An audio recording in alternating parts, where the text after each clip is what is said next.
Vamos lá. Pessoal, boa noite. Boa noite, Alisson. Boa noite, pessoal que está em casa. Só apagar aqui esse quadro.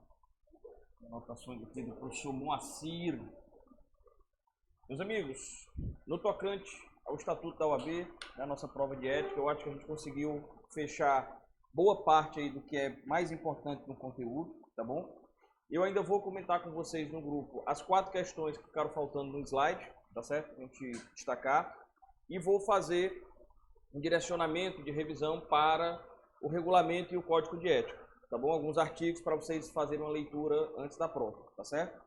Em relação ao estatuto, eu vou confiante de que vocês leram ele todo, certo? O estatuto foi lido, o estatuto da OAB foi lido todo, certo? Então o estatuto da OAB foi lido todo. Então eu vou mencionar o que é que eu acredito que vai ser cobrado na prova. Que é de mais direto. Isso, que são 20 minutos. Então a gente vai só direcionar o conteúdo. Certo? A gente pega mais 10 minutinhos, do professor. Olha aí. Aí, Newton.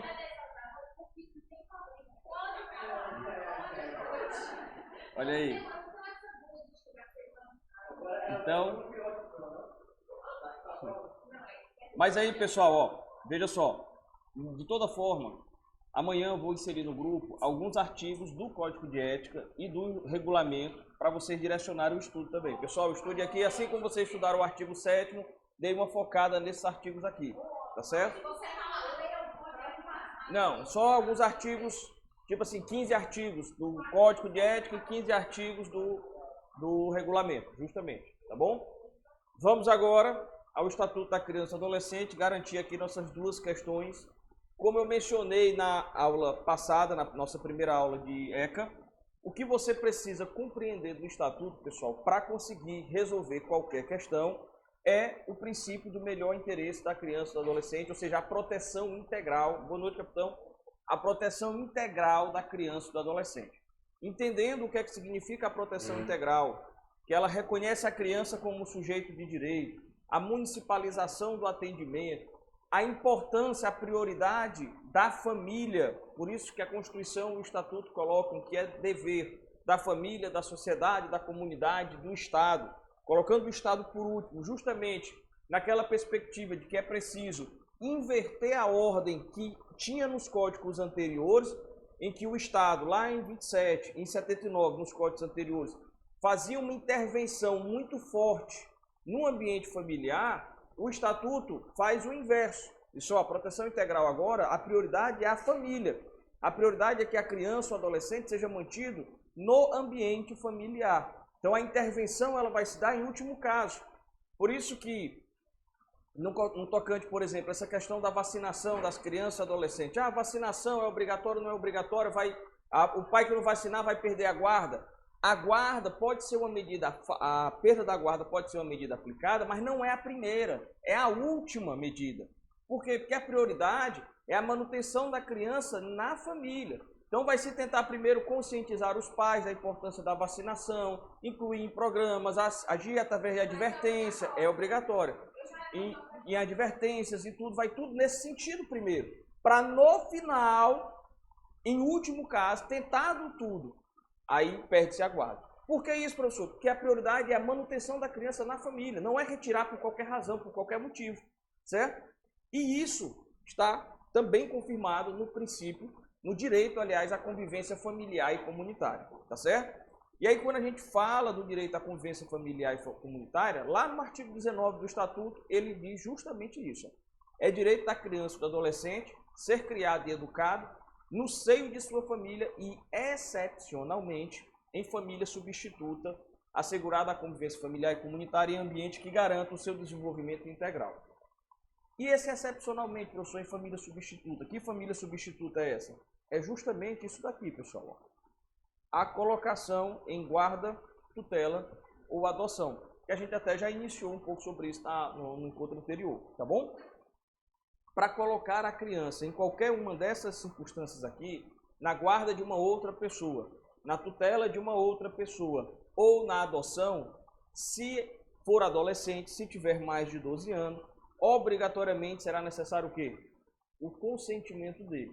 Por que o consentimento é necessário, professor? Reconhecimento da criança do adolescente aqui como sujeito de direito.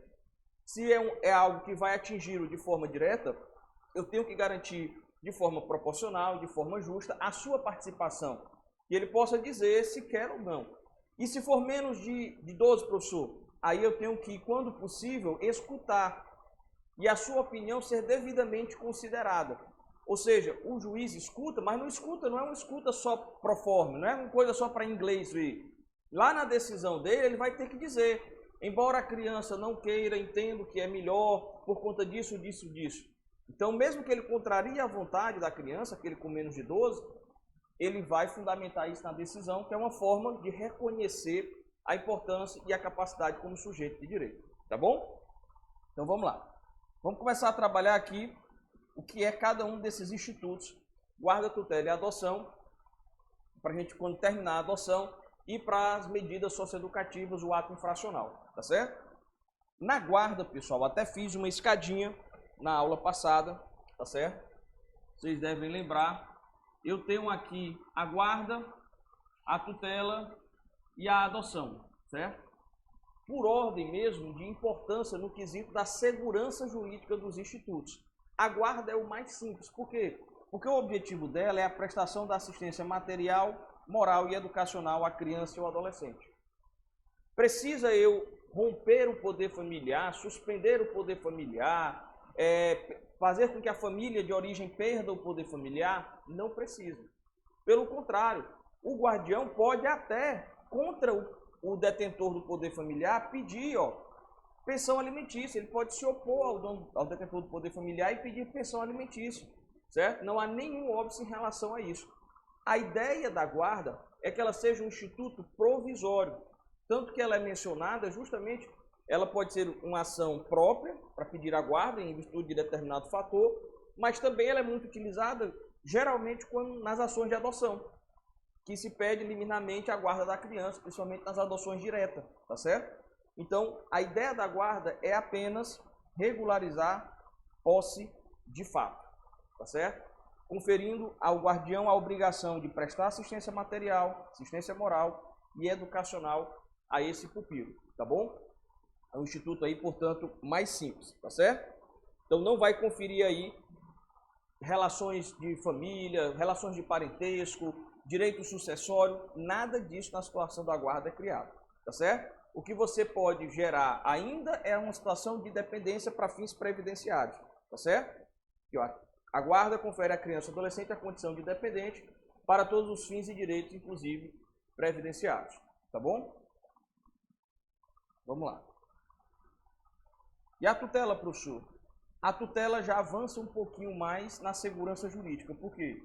Todo o rito da tutela está previsto lá no Código Civil. Esse artigo aqui é tudo que o ECA fala da tutela. Só isso. Não fala mais nada da tutela aqui no Estatuto. Por quê, professor?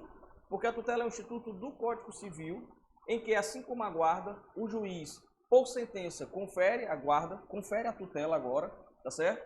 Ambos podem ser revogados, se não cumprirem com suas obrigações, com seus compromissos de guardião e de tutor, tá bom?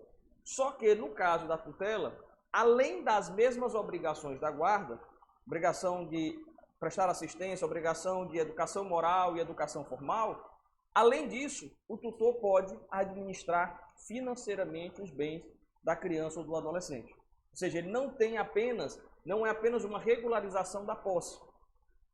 Não é só para que o avô, que está cuidando da criança temporariamente, porque os pais viajaram, os pais, por exemplo, foram trabalhar na Europa. Aí a criança ficou aos cuidados dos avós no Brasil.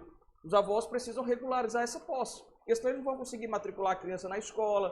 Quando chegar no posto de saúde, ele não vai conseguir autorização para fazer um exame, para fazer algum procedimento médico, se for precisar ir ao hospital, porque precisa da autorização dos pais.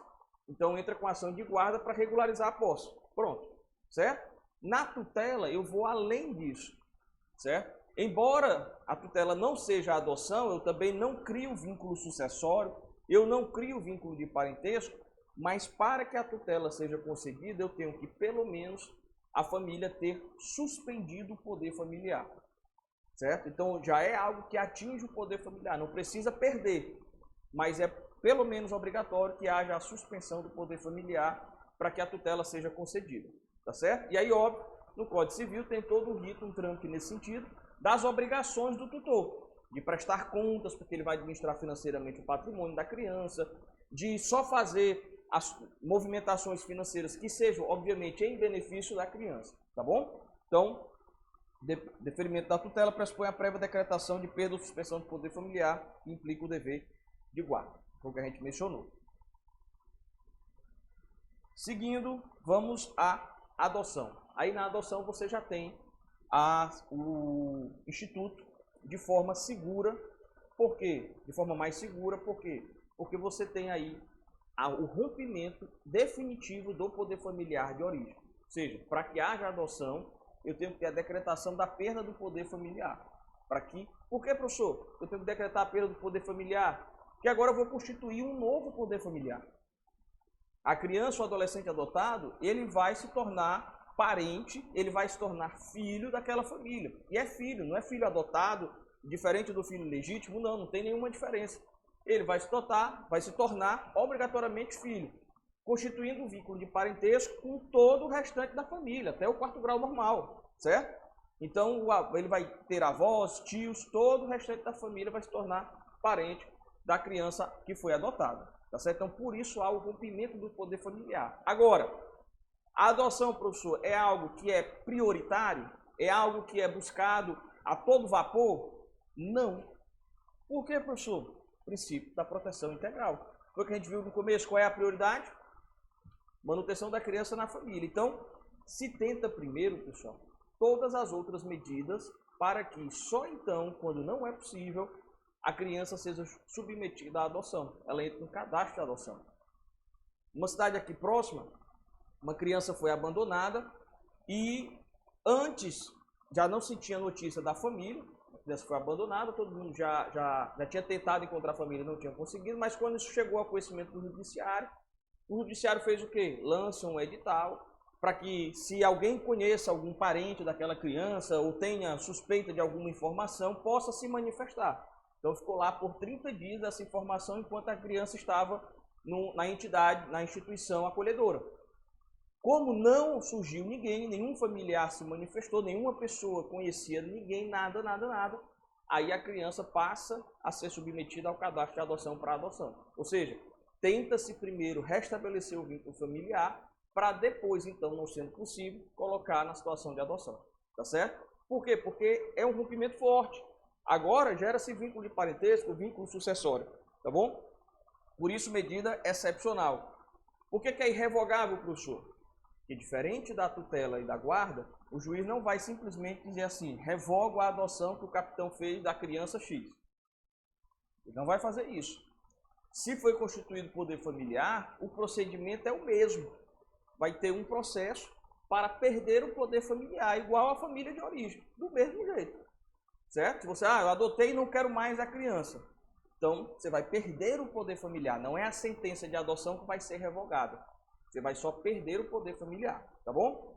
É vedada a adoção por procuração. Aqui você tem a prevalência dos interesses da criança na adoção e não dos pais, não daquele que quer adotar. Por que, professor, que isso acontece? Princípio da proteção integral. Por muito tempo a gente escutou a seguinte frase, por isso que as famílias que querem adotar, as pessoas fazem um curso de formação para adoção. Porque quando você quer adotar, o seu primeiro desejo que você quer adotar é o quê? Eu preciso preencher um vazio na minha vida, eu preciso de uma criança, né? Minha casa, eu preciso de uma criança para me satisfazer. Ou seja, é um desejo voltado para você. Você está buscando a adoção, muitas vezes, para satisfazer uma realização pessoal. E aí, tem pessoas que não conseguem entender que a adoção vai ter todo o ônus, o trabalho, a responsabilidade de cuidar de uma outra vida, de uma outra pessoa. E que esse cuidado tem que ser em prol dele, e não de satisfação pessoal. Então, por isso o Estatuto estabelece essa premissa e as pessoas fazem um curso de adoção, para que isso fique muito bem claro. E a pessoa, quando for adotar, tome uma decisão responsável, consciente do que significa adotar. Tá certo? O adotando deve ter no máximo 18 anos a data do pedido de adoção, tá certo? salvo se já estiver sobre a guarda ou tutela dos adotantes. Professor, eu posso adotar alguém com mais de 18 anos? Pode, certo? Problema seu, você quer adotar sujeito lá com mais de 18 anos, né? Um marmanjão adotar, não tem problema nenhum. Só que você não vai seguir o rito do Código, aliás, do Estatuto da Criança e do Adolescente. Você vai seguir o quê? O rito do Código Civil lá, que ele estabelece também para adoção. O processo não é mais na vara da infância e juventude, o processo é na vara de família, tá certo? Porque você está adotando uma pessoa com mais de 18. Então, o que nós estamos falando aqui é da adoção mais tradicional, com menos de 18 anos de idade. Mas, se eu estou adotando alguém que já estava sob a minha guarda e tutela, estou adotando o filho do meu irmão. Então, que eu já tinha guarda, eu já tinha a tutela dele, tá certo? Ele morreu e eu fiquei cuidando do meu sobrinho. E aí agora eu quero adotá-lo, certo? Ele fez 19 anos, eu quero adotá-lo. Nesse caso, como ele já estava sob a minha guarda e tutela, eu posso realizar a adoção e esse processo continua na vara da infância e juventude, tá certo? Por conta dessa excepcionalidade, eu já ter a guarda ou a tutela dele. Rompe-se os vínculos da família de origem, surgem os novos vínculos, inclusive sucessórios, salvo os vínculos matrimoniais. Ou seja, também até os 18. Quando faz 18, você encerra a tutela, automaticamente encerra a guarda automaticamente. Tá certo? Faz 18, encerra a guarda, faz 18, encerra a tutela. Tá bom? A adoção não. Obviamente, se você adotar uma pessoa, uma criança de 12 anos, quando fizer 18, continua sendo seu filho. Certo? O que é essa exceção dos vínculos matrimoniais? O rompimento dos vínculos matrimoniais com a família de origem da criança que está sendo adotada, ele não se encerra, por quê? Para impedir que essa criança depois case com a mãe. Tenha relações de matrimoniais com a mãe. Então, continua o impedimento lá do Código Civil para essa relação matrimonial continua existindo. Porque automaticamente era para deixar de existir. Né? Se você observar friamente o texto da lei, deixou de existir. Por quê? Porque eu rompi o vínculo familiar. Então, aquela pessoa, aquele sujeito não é mais meu pai, não é mais minha mãe. Quem é meu pai e minha mãe é essa nova família que está me adotando. Então, não tenho mais nada com eles. Se eu me apaixonar por eles, eu poderia casar? Em tese, sim. Mas não pode. Por quê? Porque esse vínculo, para fins matrimoniais, ele continua mantido. A justiça vai considerar que ele continua existindo. Ó. O vínculo matrimonial, do impedimento matrimonial existe ainda. Certo? Apenas para esse fator. Tá bom? Se um dos cônjuges ou concubinos adota filho do outro, mantém-se os vínculos de filiação entre o adotado e o cônjuge, ou concubino do adotante ou respectivos parentes. Aqui, obviamente, você menciona-se esse termo, porque ainda é um termo utilizado, tá certo? Mas aqui seria a pessoa convivente em união estável, tá bom? Aqui, pessoal, é um caso em que você tem a adoção de pessoa, sujeito constitui uma união estável ou casa com uma pessoa que já tem um filho. E aí essa pessoa passa a cuidar dessa criança como se fosse a mãe, como se fosse o pai. E aí essa criança, o pai ou já faleceu, ou o pai é desconhecido, e aí ele decide fazer o quê? Então, eu vou adotar essa criança que eu convivo com a mãe e tenho uma criança como filho. Na adoção, o que é que acontece? Não rompe os vínculos da família de origem? Então, em tese, aquela mulher deixaria de ser a mãe. Só que não faz sentido, nesse caso, romper o vínculo familiar com a família de origem. Então, não vai se romper os vínculos familiares com a mãe nesse caso. Quando você está adotando a criança da qual você está dentro de um relacionamento. Tá certo? Criança ou adolescente. Beleza? Quem é que pode adotar? Os maiores de 18 anos, independentemente do estado civil. Então, não interessa se você está solteiro, casado, divorciado, tá certo? Se convive em união estável, homoafetiva, heteroafetiva, não importa. Você pode adotar, tá certo? Basta que tenha 18 anos de idade e que tenha a diferença de 16 anos para quem você vai adotar, certo? O adotando tem que ser 16 anos mais novo do que você, tá certo? Então, uma pessoa de 18 anos não pode adotar alguém de 15, porque não tem a diferença de 16 anos. Não podem adotar os ascendentes e os irmãos do adotando, tá certo? Ou seja, por que os avós não podem adotar? Por conta dessa disposição. Professor, mas eu vi uma decisão judicial, tá, uma jurisprudência que possibilitou a adoção por parte dos avós. São decisões excepcionais, pessoal. Não, não pode. Os ascendentes, não, também não pode. Mas, não, aí é parentesco colateral dos tios. Tutela ou guarda. Tutela ou guarda. A pessoa não pode adotar. Ou aguarda, justamente. Certo? Geralmente o que os avós têm para ter um vínculo mais seguro é a tutela até. Certo? Então ele pode pedir a tutela ou a guarda. Sim, pode ser a tutela ou a guarda. Se ele quiser um instituto mais seguro, para ele seria a tutela. Mais seguro a tutela. Lembra da escadinha, ó, a guarda está no chão aqui, ó. Certo? A tutela suspende o poder familiar e permite a administração financeira. Entendeu? 18 anos rompe-se o vínculo da tutela. Tá certo? Por que não pode adotar? A justificativa do legislador, pessoal, para que os irmãos não possam adotar, para que o ascendente não possa adotar, é para evitar confusões dos vínculos de parentesco. Certo? A ideia é que o sujeito não sabe se o avô é o avô ou se é o pai agora com a adoção. Entendeu? Então a ideia é essa. Mas, excepcionalmente, você vai encontrar algumas decisões judiciais reconhecendo os avós na condição de adotante. Que decisões são essas, professor? Geralmente, quando é criado um vínculo socioafetivo muito grande e a ausência completa da participação dos pais, da família de origem. Por exemplo, a criança nasceu, foi entregue aos avós, os pais sumiram no mundo e os avós, desde a infância, cuidaram daquela criança. Ou seja, aquela criança não tem confusão entre se aquela pessoa é a avó ou é a mãe. Ela sempre considerou aquela pessoa como a mãe, como o pai. Por quê? Porque sempre foi criada por ele. Quando isso acontece, você, baseado no princípio do melhor interesse da criança e do adolescente, no reconhecimento do vínculo socioafetivo, entra com a ação de adoção avoenga, tá certo? Mas aí depende muito do juiz, depende muito do tribunal, porque legalmente falando, não é possível. Então, se a sua questão for objetiva, que vai ser, obviamente, e perguntar sobre a adoção dos avós, dos ascendentes e irmãos do adotando, você já sabe que não pode, tá bom? Para a adoção conjunta, é indispensável que os adotantes sejam casados civilmente ou mantenham união estável, comprovada a estabilidade familiar. Então eu posso adotar, mesmo não sendo casado. Eu vou conviver em união estável, eu posso adotar com a minha convivente a criança. Os dois entram no processo de adoção. Justamente, ainda tem esse...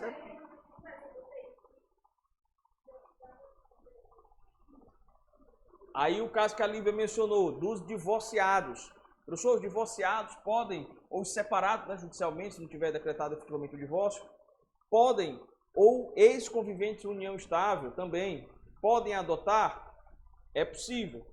Se eles tiverem iniciado o procedimento de adoção quando estavam juntos, e aí nesse procedimento eles se divorciaram.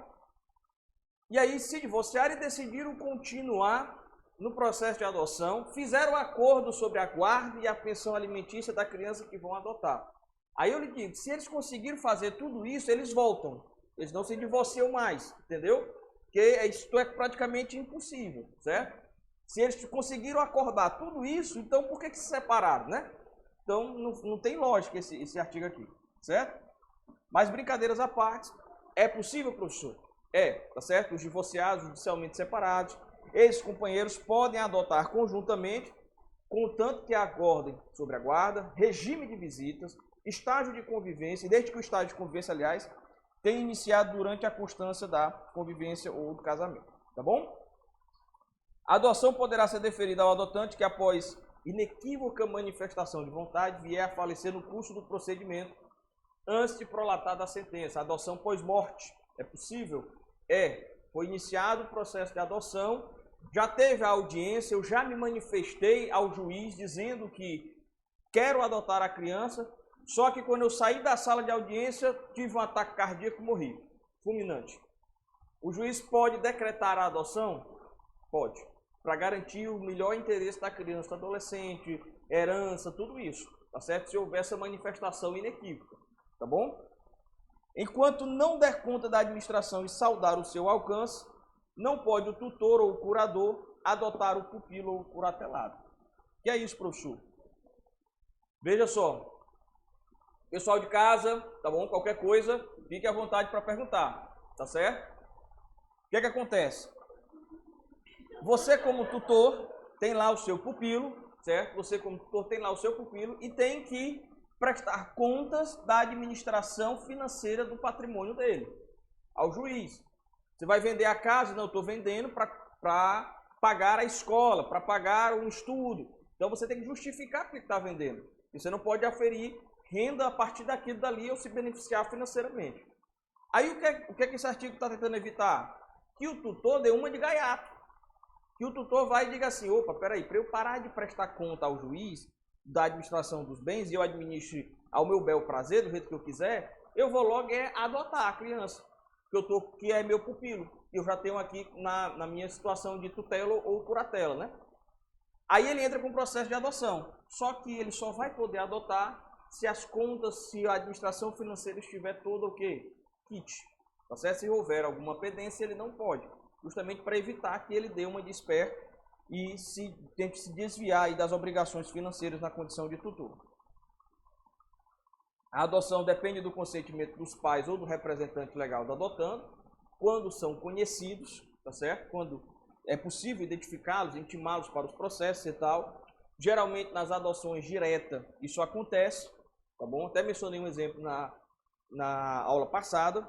Tive um processo em que eu entrei com a adoção direta e aí a mãe que estava cuidando da criança, que era minha cliente, entrou no processo de adoção, sabia quem era a mãe biológica e tudo, tinha contato com ela ainda. Eu disse, não, então se você tem contato, precisa fazer o negócio certinho e informar ao juiz o endereço da mãe para que ela participe na audiência e confirme o consentimento dela, que já havia sido dado numa declaração escrita.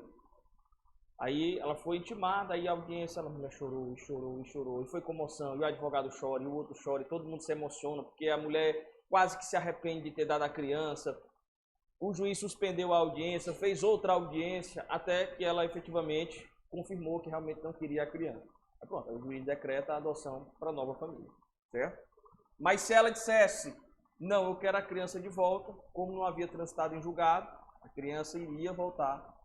E a criança não era recém-nascida, mas também não tinha 4, 5, 6, 7 anos, ou seja, para justificar o não retorno pelo vínculo afetivo.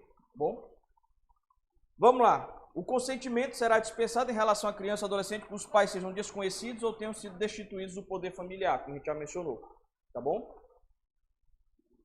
A adoção será precedida de estágio de convivência com a criança ou adolescente, pelo prazo máximo de 90 dias, observados a idade da criança ou adolescente e as peculiaridades de cada caso. Esse prazo máximo aqui de 90 dias, pessoal, do estágio de convivência, pode ser prorrogado por igual período, desde que com fundamentação, tá bom? Ou seja, quando a família entra, faz o procedimento tradicional da adoção, ela entra no cadastro de adoção, vai lá na vara da infância e juventude, faz o cadastro, entra no site do CNJ, é um catatal até um pouquinho burocrático para fazer isso. Ele entra no site do CNJ, faz o cadastro, tira a numeração, aí vai na vara, peticiona, entra no processo para poder se habilitar para entrar no cadastro de adoção daquele município, junta todo o rol de documentos, tá certo? Aí o promotor dá um parecer, verificando se está tudo ok, e a pessoa vai fazer um curso de adoção. Faz o curso de formação para adoção, aí o juiz insere a família no cadastro de adoção. Aí você vai lá na entidade de acolhimento e começa a visitar. E aí se você identifica-se como uma criança dentro do perfil que você indicou na hora de fazer seu cadastro, você vai começar um estágio de convivência. O juiz vai determinar aquele estágio de convivência, tá bom? O estágio de convivência pode ser dispensado se o adotante já estiver sob guarda ou tutela. Aqui, na maioria das vezes, são as adoções diretas. Que eu já estou convivendo com a criança, eu já estou cuidando dela desde que nasceu. E agora, com 4 anos de idade, eu entrei no processo de adoção, não preciso mais fazer estágio de convivência. Tá certo? Vamos lá.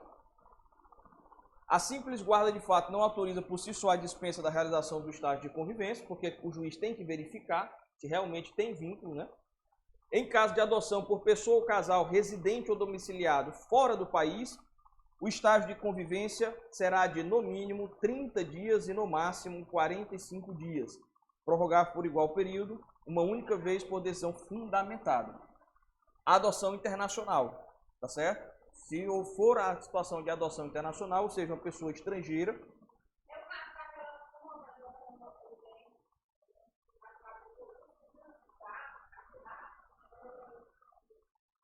só que aí o que acontece? O que é a adoção internacional, pessoal? Certo? O brasileiro, certo? Você vai chamar de adoção internacional tanto o brasileiro que adota uma criança na África, por exemplo, em qualquer outro país, como alguém de fora que adota uma criança no Brasil. Tudo isso é adoção internacional. Só que a diferença é que você vai ter trâmites legais que vão se juntar dependendo do país, certo? Se a adoção é do brasileiro adotando uma criança lá na França, eu vou observar todo o trâmite no Brasil, o início desse trâmite, e aí eu vou na autoridade central francesa da adoção, chama-se assim, autoridade central, por conta do Tratado de Haia sobre a adoção. Lá, aí eu começo a ter que cumprir os requisitos da legislação francesa para a adoção. Se eu preencher todos os requisitos, aí eu fico apto para adotar aquela criança na França. Da mesma coisa acontece aqui. Se um francês quer adotar uma criança no Brasil, ele faz todo o procedimento inicial lá da documentação, depois entra em contato com a autoridade central brasileira para iniciar o procedimento de adoção. Só que quais são os detalhes da adoção internacional? Primeiro, se a adoção comum no Brasil por um brasileiro, ela é uma medida excepcional, como a gente viu, a internacional é a excepcionalidade da excepcionalidade. Ela é mais excepcional ainda. Por quê? Pelo princípio da proteção do interesse da criança e do adolescente, da proteção integral, o que acontece? É melhor que essa criança seja adotada por alguém do seu município? Sim. Se não tiver ninguém no município, é melhor que ela seja adotada por alguém no seu estado, e assim no seu país, e por último no estrangeiro. Por quê? Pelas questões de adaptação. Língua, tudo, costumes, cultura, tudo, certo? Então a ordem de preferência vai se dando por aí.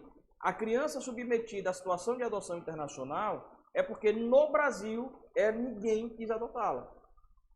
Ou seja, não houve possibilidade de adoção dela no Brasil. Aí ela entra no cadastro para ir para a adoção internacional, tá certo?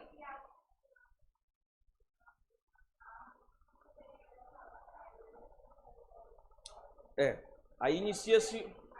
Não pode. Há todo um trâmite, um procedimento de adaptação. A entidade de acolhimento, a entidade onde a criança fica, ela não pode fazer com que a criança, durante todo o período de convivência, só conheça o mundo da casa, onde ela está.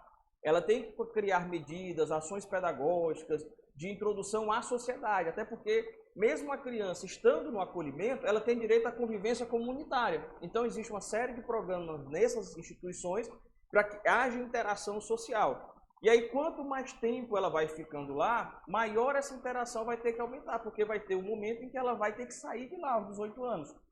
Então, com 16 anos, vai ter capacitação para o trabalho, atividades externas, para que ela possa, aos 18, ter como sair e minimamente se manter, se sustentar, sobreviver, certo? Mas ela não continua na casa depois dos 18 anos, tá bom? Vamos lá. Seguindo na adoção internacional, só para a gente continuar esclarecendo. Então, o primeiro ponto, excepcionalidade da adoção internacional, tá bom? Por conta desse critério de preferência na questão da adaptação. Segundo,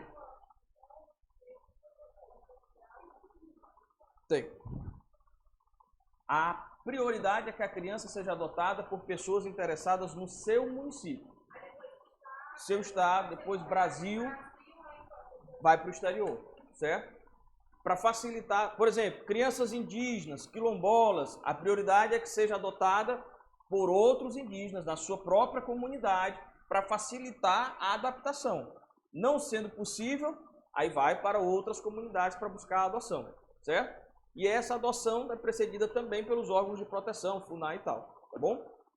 Mas qual é o detalhe da adoção internacional que confunde muita gente? A questão vem e traz assim, ó.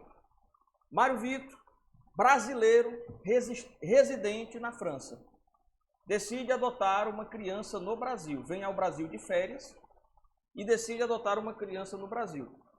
Por ser brasileiro, ele vai se submeter ao rito da adoção comum no Brasil? Não, Justamente. A adoção dele é a adoção internacional. Por quê, professor? Porque a adoção internacional é definida pelo domicílio de quem vai adotar. Ele é brasileiro, mas ele não reside mais no Brasil. Ele é domiciliado na França. Então ele vai seguir o mesmo trâmite como um francês de origem se viesse adotar no Brasil. Agora, se tem ele, Mário Vitor, brasileiro na França, e tem um francês querendo adotar a mesma criança, a preferência é de quem? Dele, que é brasileiro, porque aí você facilita a adaptação, certo? Importante isso. Então, o rito aqui do procedimento da adoção internacional não é pelo fato de você ser meramente estrangeiro, é pelo domicílio do local da pessoa que vai adotar. Independentemente se for brasileiro também, se for estrangeiro, tá certo? Tranquilo? Se nesse exemplo fosse fulano de tal, francês, residente no Brasil, decide adotar uma criança brasileira, qual é o rito? Adoção comum. Ele está residindo no Brasil. Por mais que ele não seja brasileiro, ele reside no Brasil. Então não é uma adoção internacional. Tá certo? Então isso cai bastante, pessoal. Pessoal de casa, tudo bem? De ECA não. Vamos lá. Tudo bem, né? Então, vamos seguir. Vínculo da adoção constitui-se por sentença judicial, será inscrita no registro civil, mediante mandato do qual não se fornecerá certidão, ou seja, não vai ter nenhuma observação na certidão de nascimento dessa criança que foi adotada. Justamente. Não vai ter nada para não haver nenhuma situação de preconceito e discriminação, certo? Então não tem nenhuma informação nesse sentido. A criança, isso, a criança adotada. A sentença conferirá ao adotado o nome do adotante e, a pedido qualquer deles, poderá determinar a modificação do prenome. Eu posso mudar o nome da criança que eu estou adotando? Dependendo do caso, sim. Se for um recém-nascido, é possível mudar o prenome dele, ou seja, o nome inicial, o vocativo dele. Por quê? Se for uma criança que já tem 5, 6 anos de idade, que já tem a identidade com o seu nome, não faz sentido mudar, vai prejudicar a criança, né? Ele passou ali até 6 anos de idade, é conhecido como Pedro. Aí, de repente, o casal que vai adotar quer mudar o nome para João. Né? Não tem lógica. Vamos lá. Com a modificação do prenome com a modificação de prenome seja requerida pelo adotante, é obrigatória a oitiva do adotando, para também escutá-lo como sujeito de direito, vai escutar a criança. Isso. Sempre essa oitiva da criança ou do adolescente com mais de 12 anos é super tranquilo, ela acontece. Com menos de 12, vai depender da condição de discernimento dele, tá bom? Processo de adoção tem prioridade de tramitação, tá certo? Quando é processo de adoção envolvendo criança com deficiência ou doença crônica, aí ela tem mais prioridade ainda, tá bom? O andamento desse processo. O prazo máximo para a conclusão da adoção é de 120 dias, prorrogável uma única vez de modo fundamentado. Ou seja, então o processo de adoção ele é para durar no máximo que 6 meses. Se passar disso, o juiz tem que justificar por que está passando mais do que 6 meses e aí só prorroga uma vez. Ou seja, isso. Não, ou seja, o processo de adoção vai poder durar no máximo 1 ano, 12 meses. Nada mais do que isso. Certo? O adotante tem direito de conhecer sua origem biológica, bem como de obter acesso irrestrito ao processo no qual a medida foi aplicada e seus eventuais incidentes após completar 18 anos.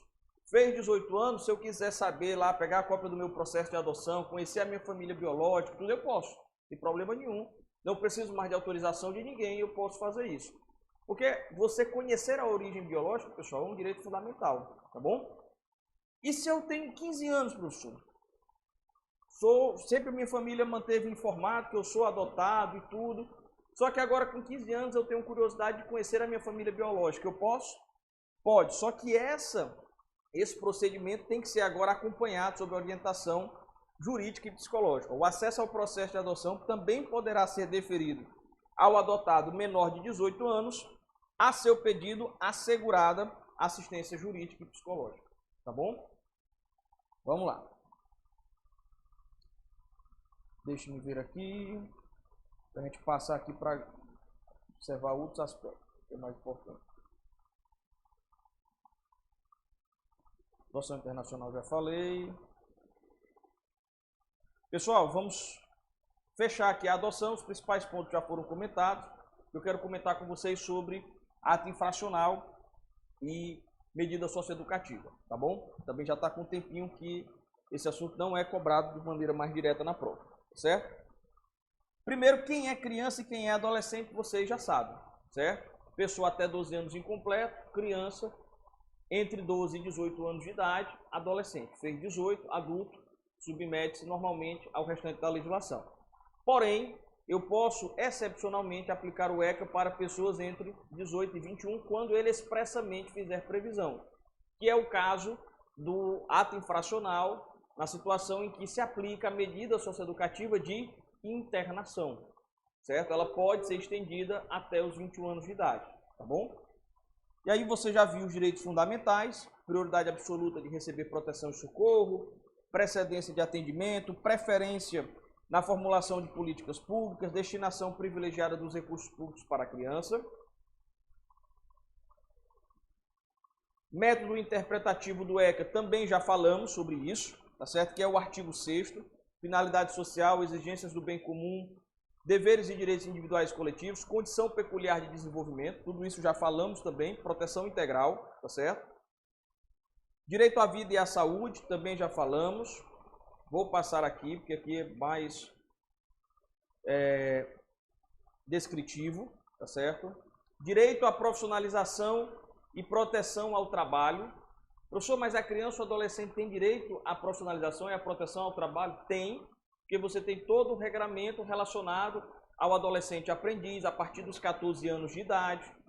É possível a criança trabalhar, professor, com 16, o adolescente trabalhar com 16 anos de idade?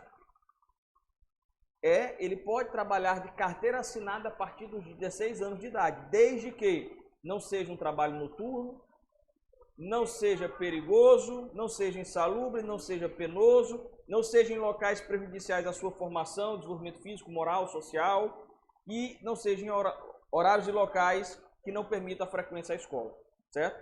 Perigoso, insalubre e penoso. Então, com 16 anos ele pode trabalhar numa mina de carvão? Não pode. Ele pode trabalhar num bar que vende bebida alcoólica? Não pode. Ele pode trabalhar numa lanchonete, como garçom de uma lanchonete que não vende bebida alcoólica, ele pode, certo? Mas num bar que vende bebida alcoólica ele não pode. Por quê? Porque é um local em que ele está ali tendo contato com bebidas e tudo, tá certo? Então, com 16 anos é possível. Com menos de 16, professor, aí na condição de jovem aprendiz ou adolescente aprendiz, que é a partir dos 14, certo? Que aí, esse adolescente aprendiz é carteira assinada. Tem direito trabalhista, só que com regras diferentes. O FGTS é um valor diferente, tá certo? As férias e tudo, tem direito a tudo isso, tá certo? Com menos de 14, professor, ele pode trabalhar. E aí? E essa meninada que a gente vê nas novelas, como atriz, ator. E a Maísa, quando com 5 anos apresentava o programa no SBT, ela não trabalhava, não? O que é que acontece, pessoal? Para o jogador mirim de futebol, que com 10 anos está disputando campeonato, ele tem um contrato ali, muitas vezes, né, milionário com um clube de futebol. E aí? O que é que acontece, pessoal? Nessas circunstâncias, esse tipo de atividade, ele não é considerado um trabalho em si, tá certo? É uma atividade considerada de cunho artístico, esportivo ou cultural, justamente. Artístico, esportivo ou cultural, atividade artística, esportiva ou cultural, dessa pessoa com menos de 14 anos, para ser desenvolvida, precisa da autorização dos pais e autorização judicial, certo? Precisa de autorização dos... Porque há o quê? O alvará, nesse caso, o juiz precisa emitir um alvará judicial, uma autorização. Então, para que quando você vê aquela criança participando da novela, ali o que é que o juiz faz? A família tem que entrar com uma ação, informando que autoriza a criança a participar. Aí o juiz verifica o quê? Se os horários do trabalho, da gravação vão prejudicar a escola, se está sendo respeitado o direito à convivência familiar, porque a criança trabalhando na TV, ela vai perder contato com a sua família e tudo. Tudo isso é verificado para que o juiz conceda ou não a possibilidade dela fazer aquela gravação, dela participar do desfile, jogar num clube de futebol, tudo isso, tá certo? Então o ECA prevê essa possibilidade por meio de alvará. Com menos de 14. De 14 para cima, aí pode na condição de adolescente e aprendiz. Se for de 16 para baixo, vai precisar desse mesmo rito, autorização dos pais e autorização judicial, tá certo? Para esse tipo de atividade. Porque o trabalho com menos de 16 só é possível na condição de adolescente aprendiz, de jovem aprendiz, tá certo? É a regra. Vamos lá. Tranquilo, pessoal, aqui? Então, a autorização para viajar, ó, que importante também, faz um tempinho que isso não cai, antes de eu chegar às medidas socioeducativas, tá bom? Nenhuma criança ou adolescente menor de 16, isso foi alterado em 2020, se eu não estiver enganado, e não caiu nas provas de 2021, né, porque o exame foi adiado várias vezes, tá certo? Então é possível que seja cobrado. Nenhuma criança ou adolescente menor de 16 anos poderá viajar para fora da comarca onde reside, desacompanhado dos pais ou dos responsáveis sem expressa autorização judicial. Então, qual é a primeira regra? Tanto ônibus como avião. Vamos ver os detalhes. Qual é a primeira regra? Acima de 16 anos, fez 16, você pode viajar sozinho. Não tem nenhum problema, certo? A regra é para quem tem menos de 16. Com menos de 16, eu vou precisar da autorização judicial para viajar, certo? Só que aí o parágrafo 1º vai mencionar as exceções. A autorização não vai ser exigida quando tratar-se de comarca contígua à da residência da criança ou adolescente que for menor de 16, se na mesma unidade da federação ou incluída na mesma região metropolitana. Então, um adolescente de 14 anos, ele pode sair daqui de Sobral e ir para o Massapê? Ele pode sair de Fortaleza e ir para o Eusébio? Pode, porque Sobral é região metropolitana e Massapê faz parte da região metropolitana de Sobral. Vocês sabiam que Sobral é região metropolitana? Aí é Chiqueza, né? Não é só Fortaleza não, que tem a Maracanaú, Eusébio, né? Então, se essa pessoa com menos de 16 quiser viajar, tá certo? Para a comarca vizinha à sua, para a cidade vizinha à sua, na mesma região metropolitana, ele viaja sem autorização judicial, certo? Sozinho.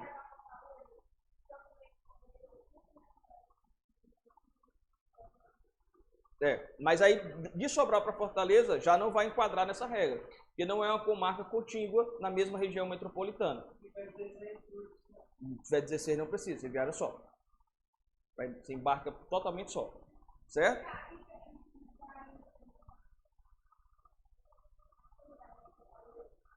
Aí você vai precisar de autorização judicial, se tiver menos de 16. Com 14 anos, tem 10 anos de idade. Meu filho tem 8 anos de idade, eu quero mandar ele no ônibus sozinho para Fortaleza.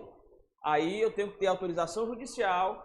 Mas por que é possível isso? Porque as empresas têm programas para acompanhar essa criança na viagem, no avião, principalmente as companhias aéreas, certo? Então, vez ou outra, se você vê a pessoa no ônibus ou no avião, a criança sendo acompanhada por uma pessoa da companhia aérea. A pessoa da companhia aérea senta do lado da criança e viaja com a criança para o destino dela. Claro, essa passagem deve ser muito mais cara, né? Mas isso é possível? Desde que, no caso, você tenha autorização judicial.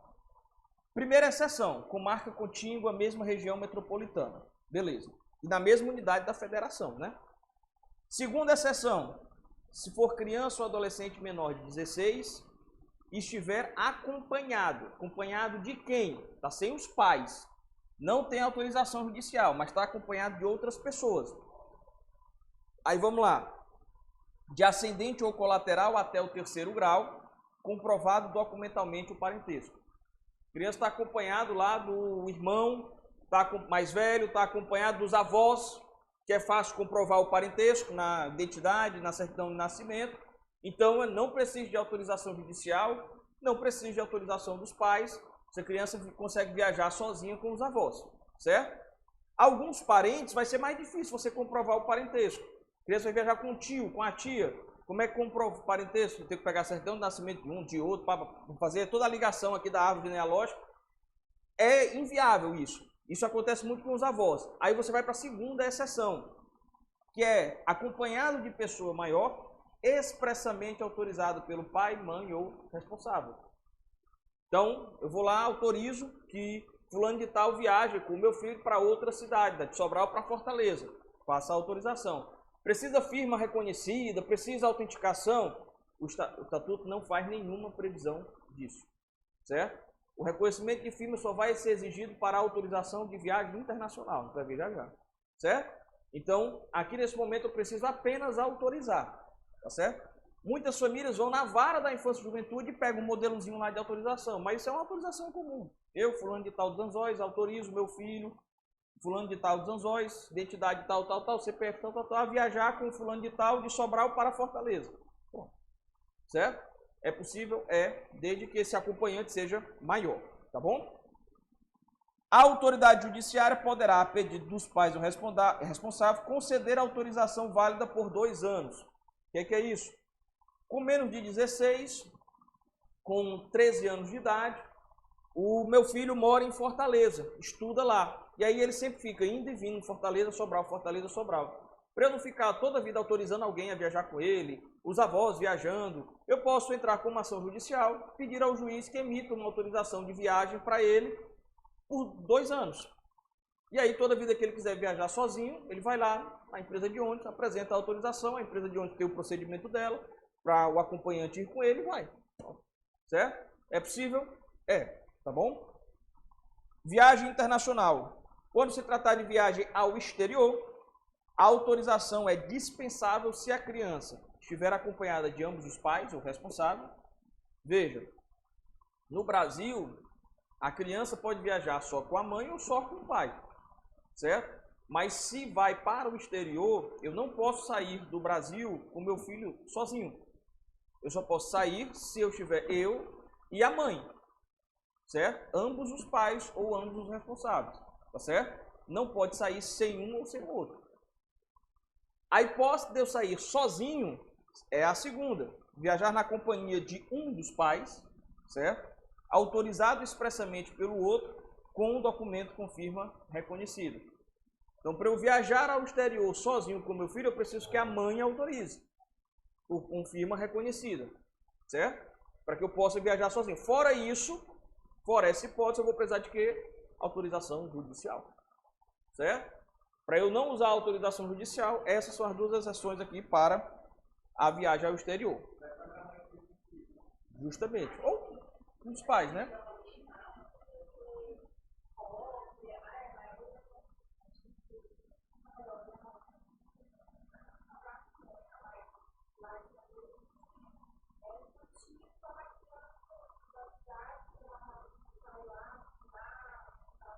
A documentação necessária é... Artigo 85. Sem prévia e expressa autorização judicial, nenhuma criança ou adolescente nascida em território nacional poderá sair do país em companhia de estrangeiro, residente ou domiciliado no exterior. Ou seja, aqui, pessoal, é o caso que a gente mencionou da adoção, que, principalmente na adoção internacional, o estrangeiro só pode sair com a criança brasileira do Brasil se tiver transitado em julgado a sentença judicial da adoção, que autoriza ele, portanto, sair, tá certo? A mesma regra, pessoal, vale aqui para hospedagem, tá bom? Mesma regra vai valer aqui para hospedagem. Também vou precisar de autorização. Vamos começar aqui o ato infracional.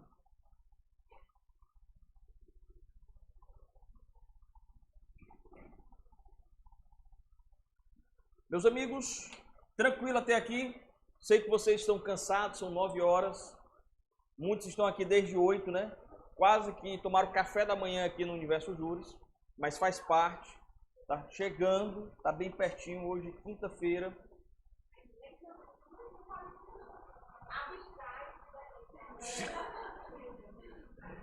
Vai dar certo, pessoal, faz parte, faz parte.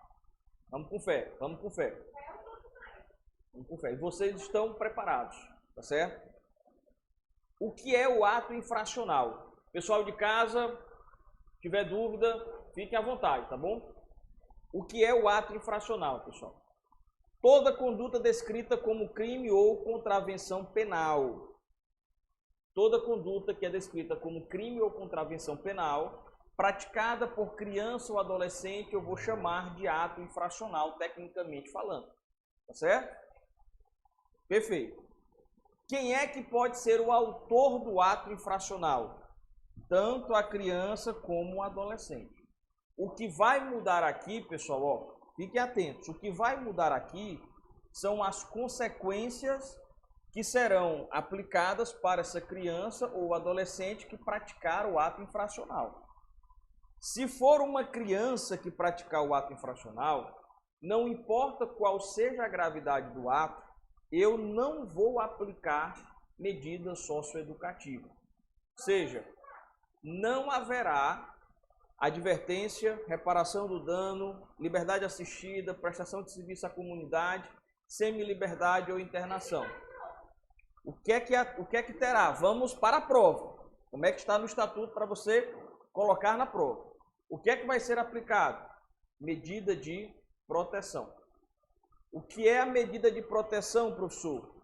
São medidas assistenciais. É o acompanhamento da criança, acompanhamento médico, acompanhamento psicológico, inclusão da família em programas sociais, tá certo? Inclusão da criança na escola, se ela não estiver, acompanhamento da frequência escolar. Por que isso, professor? Qual é a justificativa disso? O legislador, lá em 90, imaginou o quê? Olha, a criança, pessoa com menos de 12 anos, se cometer um ato infracional, cometerá atos infracionais ligados a quê? Atos infracionais de menor potencial. Vai ser um dano, vai ser um furto. Com menos de 12 anos, ele não vai matar ninguém, não vai estuprar ninguém, não vai cometer um ato infracional correspondente a um crime bárbaro, certo? Não, mas veja, qual é a lógica, pessoal? A gente sabe que pode, mas veja como isso é cruel. Veja como isso é cruel. Qual é a lógica? Qual é o normal, o correto, pelo bom senso, né? Abstraindo aí qualquer outra questão política, ideológica. É normal que uma pessoa com menos de 12 anos cometa crimes graves? Não, não é. Né? Não é normal. Não tem lógica um negócio desse. Você não imagina seu filho praticando um homicídio, pegando uma faca e matando uma pessoa, atirando em alguém, segurando uma arma, atirando em alguém.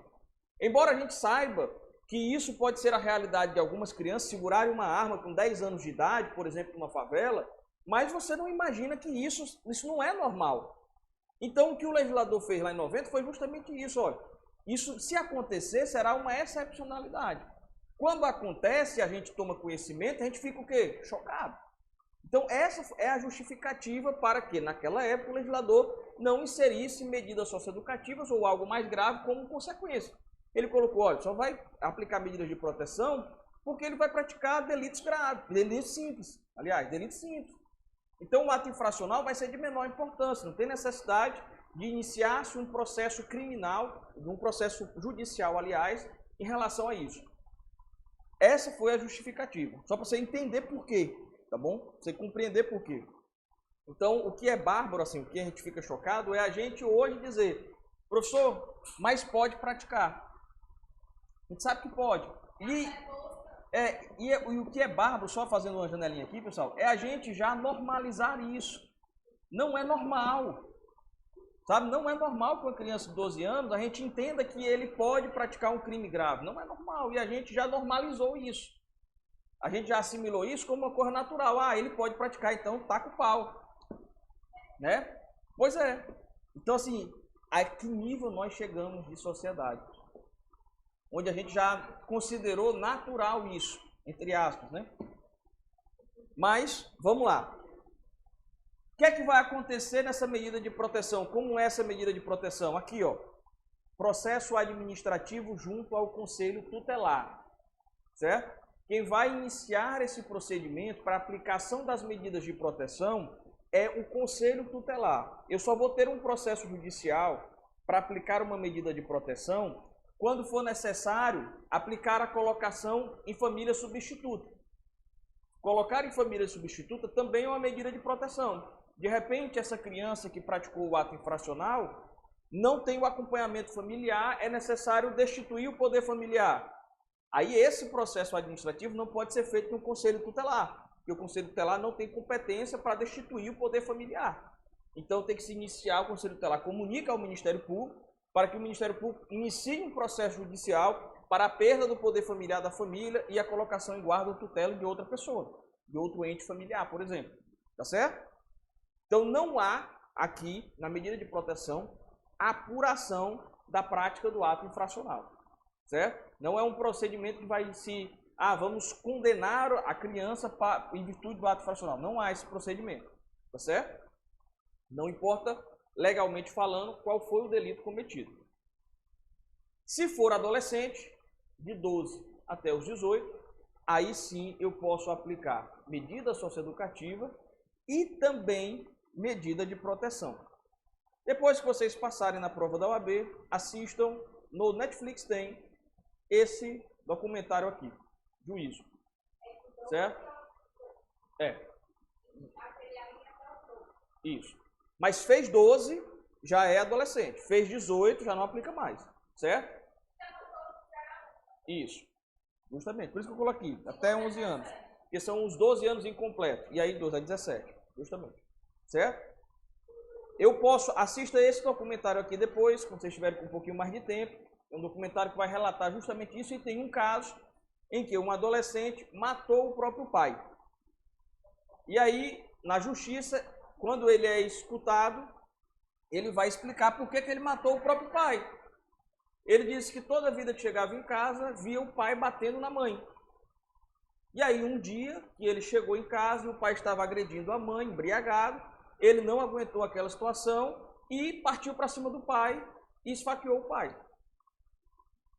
Ou seja, o juiz ficou chocado com a situação, houve um ato infracional, o juiz determinou uma medida socioeducativa de semi-liberdade e determinou também o quê? O acompanhamento psicológico desse adolescente. Ele matou o pai, cometeu um fato bárbaro, mas matou o pai diante de uma circunstância completamente desajustada de um contexto familiar. O pai agredia a mãe sempre. Então ele foi para defender a mãe. Então ele precisava também de acompanhamento psicológico. Então eu apliquei tanto a medida socioeducativa como apliquei a medida de proteção. David? Conexão interrompida. Será que o pessoal de casa está vendo? São quando eu vou colocar em perda do poder familiar ou colocação em família substituta. E aí tem que ser por via judicial. Não pode ser o conselho tutelar. De proteção. 12 até 17. E ou medida de proteção. Ou pode ser um ou outro, justamente. Por que eu posso, com 12 anos, de 12 anos para cima, aplicar só medida de proteção, por exemplo? Por que eu posso fazer isso? Embora seja muito comum. Porque o que acontece, pessoal? Qual é a natureza jurídica da medida socioeducativa? Justamente, o nome já diz, a natureza dela é educativa, a natureza dela é pedagógica, certo? Ela não tem natureza jurídica punitiva ou retributiva, como é a pena. Lá no crime do adulto, se o fulano de tal cometeu um crime, ele matou uma pessoa, houve o processo, foi condenado, provado que ele foi o assassino. Só que ele recorreu, e aí 10 anos depois, quando terminou os recursos, que transitou em julgado, aí veio lá a execução para ele cumprir a pena. Só que 10 anos depois é muito tempo, né? Você vai convir comigo que 10 anos depois é um tempo razoável. O cara é outra pessoa, se converteu, trabalha numa ONG, ajuda as pessoas de rua, distribui sopão, o sujeito é quase um padre agora. Mudou completamente. Isso vai influenciar em alguma coisa na execução da pena dele? Não, ele vai cumprir a pena do mesmo jeito. Por quê? Porque a natureza da pena é retributiva, é punitiva. A medida socioeducativa, ela não tem natureza punitiva, retributiva, ela tem natureza pedagógica, educacional. Então, se isso raramente acontece, estou dizendo que é possível, mas raramente acontece. O adolescente praticou o ato infracional. O processo dele foi caminhando. Quando chegou no dia da audiência lá, uns 45 dias depois, mais ou menos, 50 dias depois, que o juiz começou a escutar a família, escutou a criança, o adolescente, O depoimento da família, das testemunhas, da professora da escola foi de que, olha, depois que ele chegou lá e roubou a pessoa lá na esquina lá da rua, isso a família chegou junto, acompanhou, colocou ele num programa, ele voltou para a escola, não falta mais, começou a tirar nota boa, ajuda no bairro, é um outro adolescente. Recebeu aqui uma correção da família e mudou completamente nesses 50 dias. O juiz vai aplicar medida protetiva para quê? Não precisa mais. Se ele aplicar, ele vai piorar. Porque ele vai para uma semi-liberdade, ele vai para um instituto, para uma prestação de serviço à comunidade, e ele vai ficar pior. Claro, isso o juiz tem que fazer o quê? Fundamentar. Para ele não aplicar nada, justificando que o caráter educativo já foi o quê? Alcançado. É possível? É. É raríssimo. Eu nunca vi isso acontecer. Mas é possível. Embora raro, é possível. Tá bom? E aí, no caso, pessoal, nessa situação do adolescente, aí sim eu vou ter um processo de apuração do ato infracional. O processo de apuração do ato infracional não é um processo criminal, viu? Não tramita na vara criminal, não tem natureza criminal, embora eu aplique princípios do processo penal nele. Contraditório, ampla defesa, mas ele não é um processo criminal. Tanto é que quando sai a sentença que eu vou recorrer, que eu apresento a minha apelação, não é uma apelação criminal, é uma apelação civil. A turma do tribunal, a Câmara do Tribunal que vai julgar, não é criminal, é uma Câmara civil. E o processo não é criminal, tá bom? Dá atenção em relação a isso.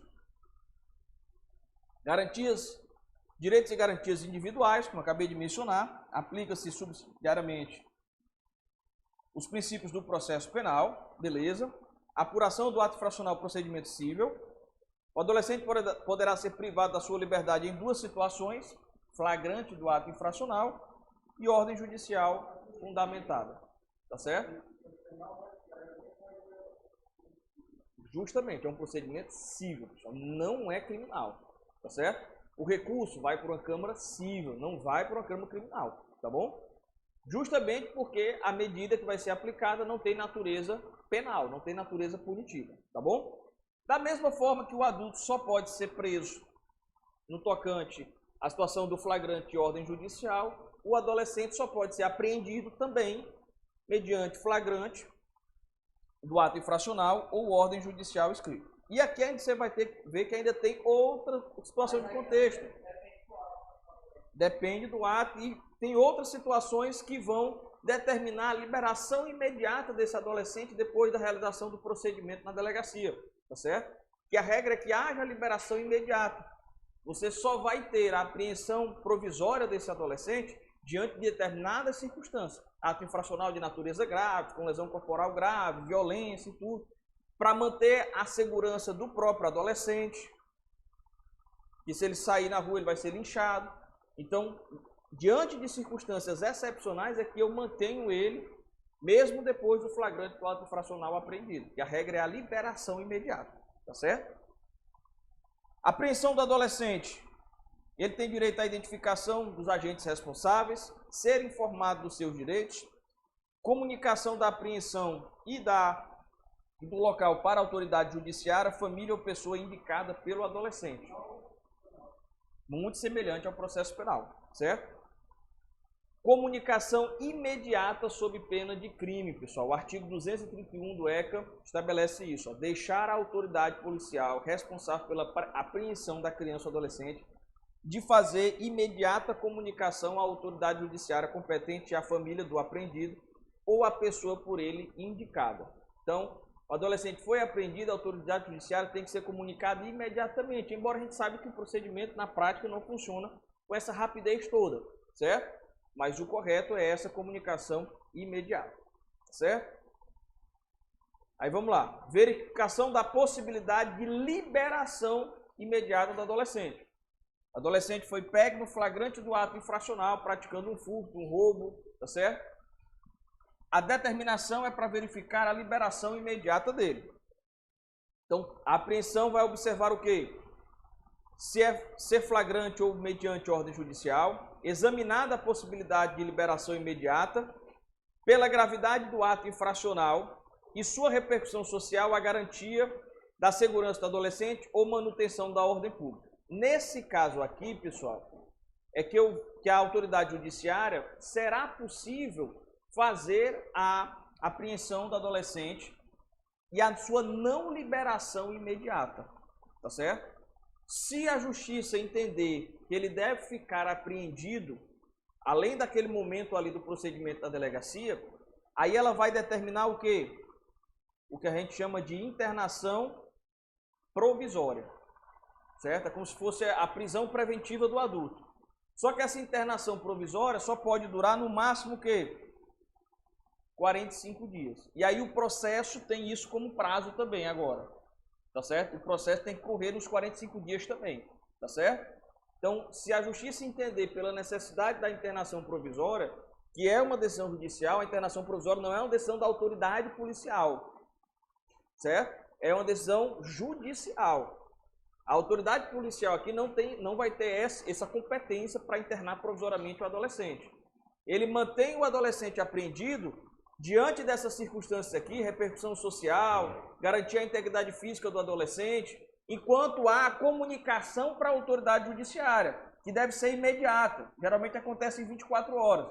Aí o adolescente fica sob os cuidados da autoridade policial, até que a autoridade judicial decida se vai liberar ou se vai internar provisoriamente. Mas não sendo esses casos aqui, de ato infracional grave, violência, grave ameaça, a autoridade policial tem que liberar imediatamente, com a condição da presença, obviamente, do responsável, que venha e assine um termo de compromisso para o comparecimento desse adolescente com sua família na audiência com o MP, certo? Na oitiva informal que acontece com o MP, tá bom? Já a gente vê esses procedimentos. Proibição da condução em compartimento fechado da viatura, ou seja, o camburão, o adolescente não pode ir no camburão, tá certo? Deve-se ter delegacia especializada e não havendo na delegacia comum, deve ter um espaço adequado. É possível utilizar algemas, professor, no adolescente? Mesma regra da súmula vinculante, certo? Só se for extremamente necessário, tá bom? Mesma regra, vai seguir o que está na súmula vinculante, certo?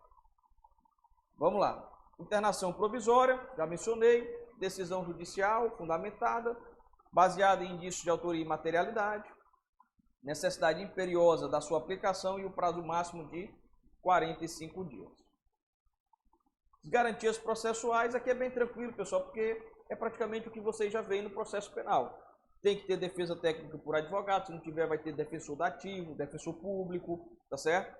O formal conhecimento da atribuição do ato infracional, direito de ser ouvido pessoalmente pela autoridade judiciária, ou seja, todos os procedimentos do devido processo legal, ampla defesa e contraditório, haverá de ser obedecido. Direito de solicitar a presença dos pais ou responsáveis durante o procedimento. E aí, a parte aqui mais importante, procedimento para apuração do ato infracional, ele é dividido em 3 etapas. Fase policial, que é essa que a gente acabou de ver, mediante o flagrante do ato, faz o procedimento, ou quando, por ordem judicial, a autoridade policial apreende o adolescente. Fase ministerial, aqui é o Ministério Público, certo? E a fase judicial. Vamos ver como são essas fases aqui. Na fase policial, a gente já mencionou, não tem nada demais, a fase pré-processual. Aqui eu não tenho um processo ainda, estou na fase da prática do ato infracional, para lavar o auto de apreensão do adolescente, os procedimentos normais da delegacia, escutar as testemunhas, as pessoas que presenciaram a prática do ato, o procedimento normal na delegacia, tá certo? Fazendo justamente o boletim da ocorrência circunstanciada, o boletim circunstanciado de ocorrência. O adolescente apreendido, aqui já mencionei a questão da internação, vou passar aqui fase ministerial. Depois que se encerra a fase policial, em que o procedimento dele é encaminhado ao Poder Judiciário, esse procedimento vai ao MP, certo? Muito parecido com o que acontece no processo penal. Vai lá para o Ministério Público todo o relatório do inquérito policial no processo penal. Aqui vai todo o procedimento da delegacia, vai para o MP também. E aí o que acontece? O MP pode determinar o que ele chama de oitiva informal. O que é essa oitiva informal, professor? É o momento em que o MP chama o adolescente, com a sua família para escutar e entender melhor o que foi que aconteceu. E a partir dessa oitiva informal, ele pode tomar 3 posicionamentos. Entender que não há necessidade de seguir com o processo e pedir o arquivamento. Entender que há necessidade do procedimento, seguir, e aí ele faz a representação, ou ele pode conceder uma remissão. É como se fosse um acordo com o adolescente, para que ele cumpra determinadas medidas socioeducativas e o processo se encerra ali.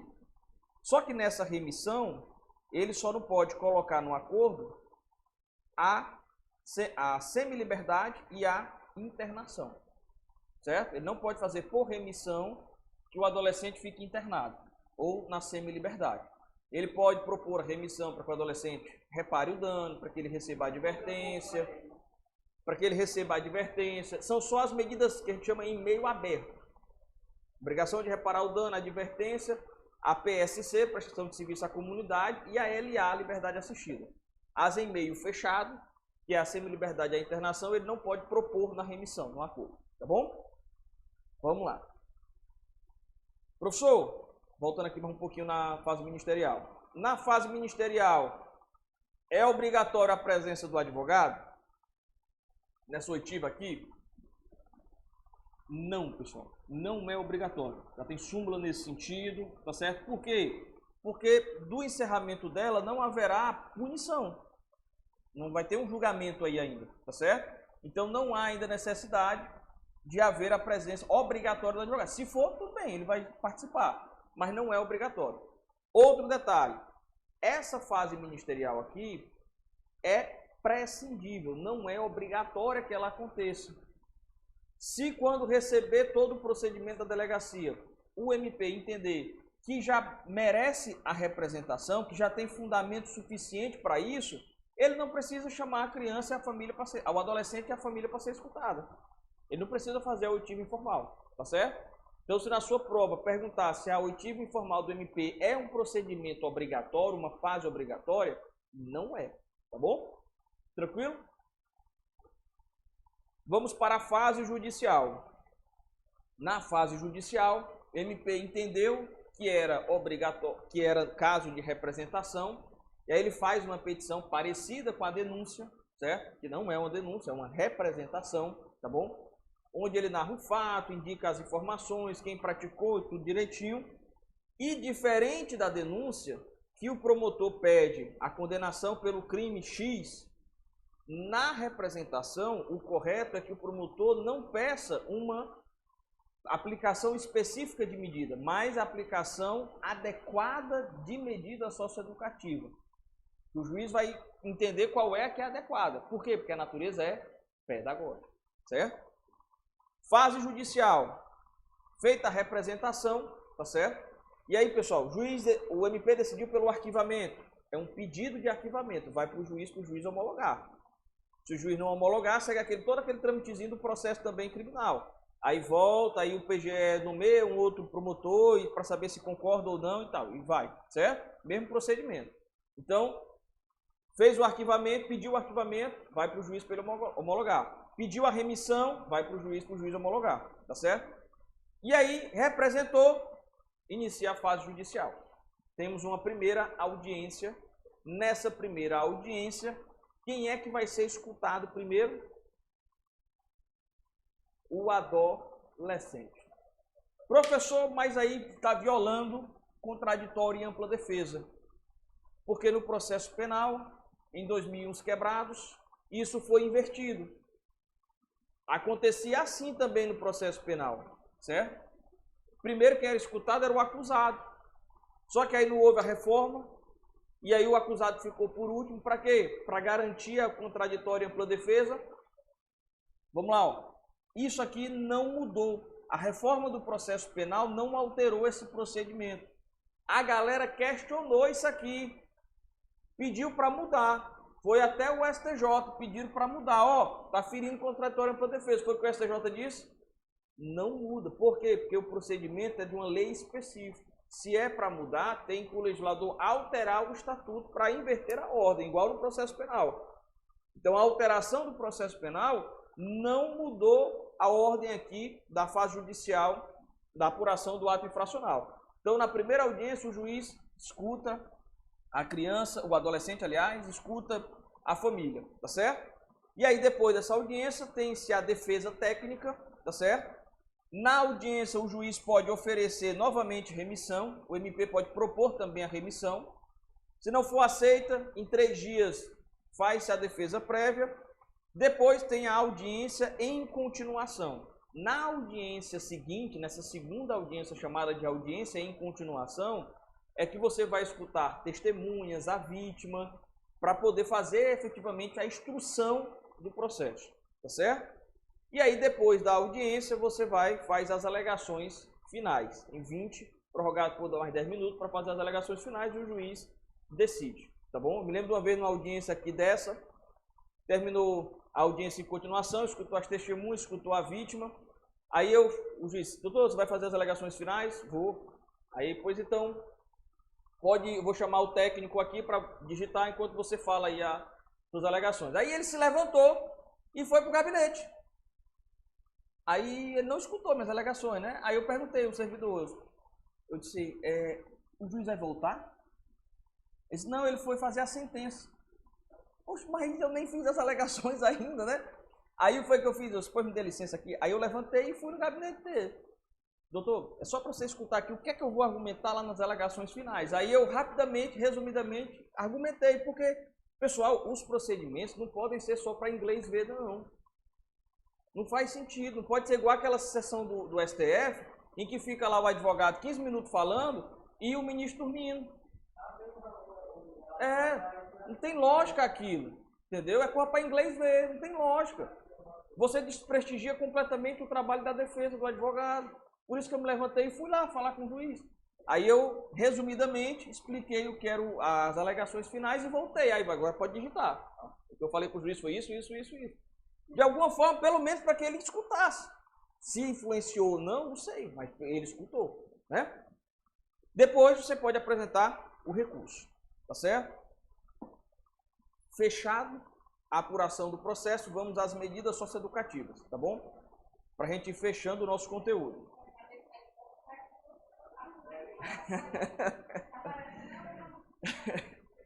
Tá pertinho, tá pertinho. Aqui são iguais os pães, né? A multiplicação dos pães e vinho, tá certo?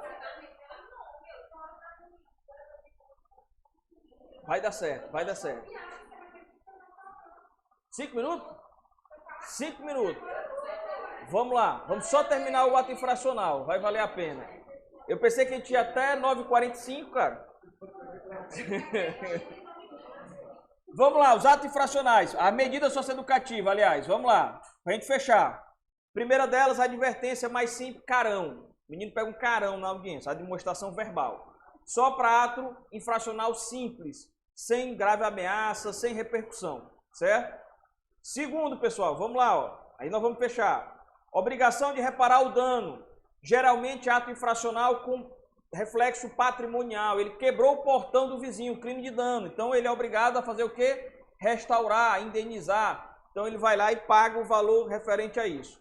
Tá bom? Não exclui a responsabilidade civil. Terceiro, prestação de serviço à comunidade. Tarefas gratuitas e de interesse geral. A criança o adolescente, aliás, vai prestar esse serviço em escolas, hospitais, instituições públicas, tá bom? Prazo máximo, 6 meses, jornada de 8 horas semanais. Então, se é 8 horas semanais, ele vai cumprir ali por 2 horas no dia. Por quê, professor? Porque ele continua estudando, certo? Ele não está recolhido, ele continua estudando. Liberdade assistida, prazo mínimo, 6 meses. O adolescente é acompanhado por um orientador social ou educador social. É uma pessoa que vai se informar na escola sobre a frequência dele, vai na comunidade saber qual é o comportamento dele, saber se a família está acompanhando. Liberdade assistida. Semi-liberdade, aqui você vai ter uma medida de transição para o meio, entre o meio fechado ou uma medida inicial. Pode acontecer como? Aqui o adolescente passa a semana toda recolhido na entidade de semi-liberdade e sai ao final de semana para conviver com a família e na segunda-feira volta, certo? Assim que funciona a semi-liberdade. Ela pode ser uma medida aplicada de modo inicial, Ou ela pode ser uma medida de transição. O adolescente está internado, só que antes de terminar a internação dele, o juiz determina que ele faça primeiro a semi-liberdade, como uma transição, que ele não vai direto, volte direto para a sociedade. Ele faça essa transição. Então ela pode ser dada das duas formas, certo?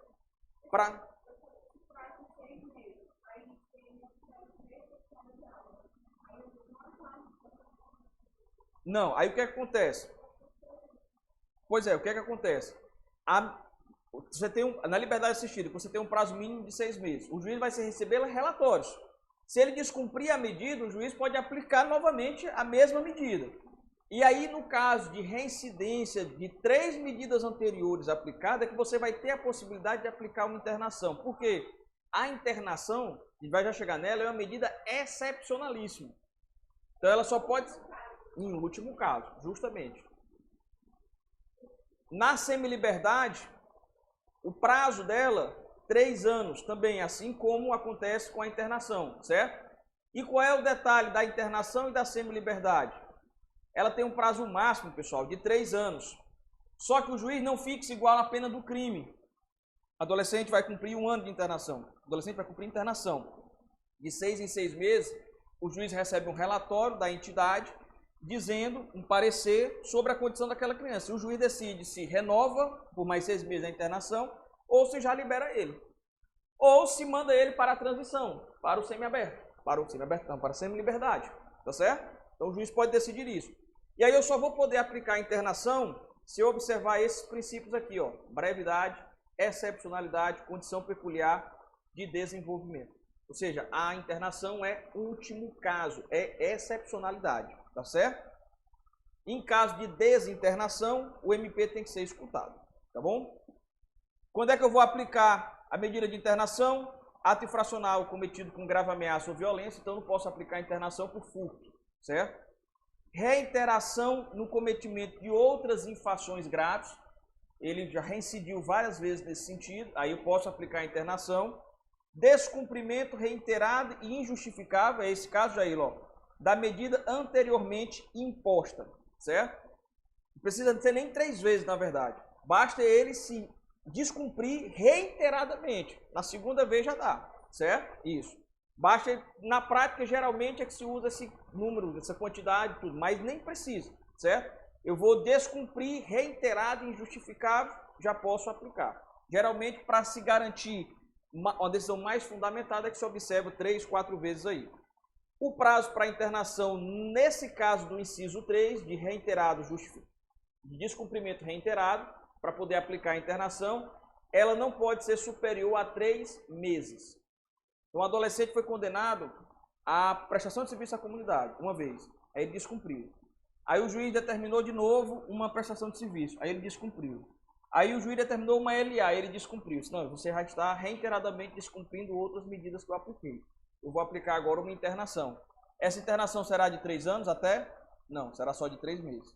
Certo? Valeu, pessoal. Show de bola. Vocês se garantem. Não, é porque ele vai renovando a cada 6 meses. Certo? Ele não é fixado em data. Ela é renovada a cada 6 meses. Não. Ela é renovada a cada 6 meses. 3 meses, ele só recebe a internação por no máximo 3 meses, quando essa internação ocorre por descumprimento das outras medidas, de maneira reiterada. Até 3 anos.